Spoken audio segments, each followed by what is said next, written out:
حدثنا ابو اليمان اخبرنا شعيب عن الزهري قال ابو عبد الله وقال ابن وهب اخبرنا يونس عن ابن شهاب عن عبيد الله بن عبد الله بن ابي ثور عن عبد الله بن عباس عن عمر قال كنت انا وجار لي من الانصار في بني امية بن زيد وهي من اوائل المدينة وكنا نتناوب النزول على رسول الله صلى الله عليه وسلم ينزل يوما وانزل يوما فإذا نزلت جئته بخبر ذلك اليوم من الوحي وغيره وإذا نزل فعل مثل ذلك فنزل صاحب الأنصاري يوم نوبته فضرب بابي ضربا شديدا فقال أثمه ففزعت فخرجت إليه فقال قد حدث أمر عظيم قال فدخلت على حفصة فإذا هي تبقي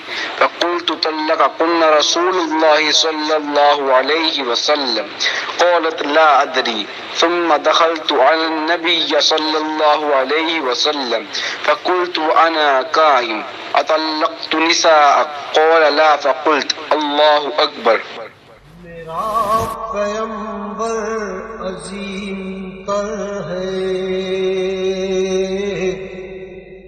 میرا حضرت عمر رضی اللہ عنہ سے روایت ہے کہ میں اور میرا ایک انصاری پڑوسی دونوں اطراف مدینہ کے ایک گاؤں بنی امیہ بن زید میں رہتے تھے جو مدینہ کے پورب کی طرف بلند گاؤں میں سے ہے۔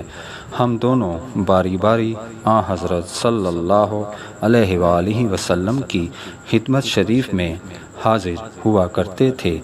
ایک دن وہ آتا، ایک دن میں آتا۔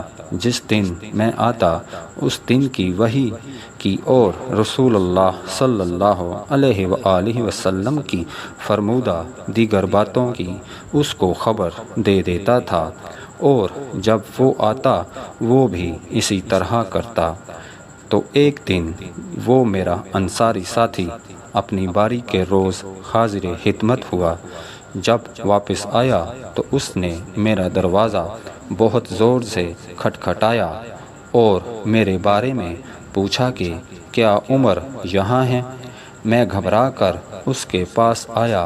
وہ کہنے لگا کہ ایک بڑا معاملہ پیش آ گیا ہے، یعنی رسول اللہ صلی اللہ علیہ وآلہ وسلم نے اپنی بیویوں کو طلاق دے دی ہے۔ پھر میں اپنی بیٹی حفصہ کے پاس گیا، وہ رو رہی تھی۔ میں نے پوچھا کیا تمہیں رسول اللہ صلی اللہ علیہ وآلہ وسلم نے طلاق دے دی ہے؟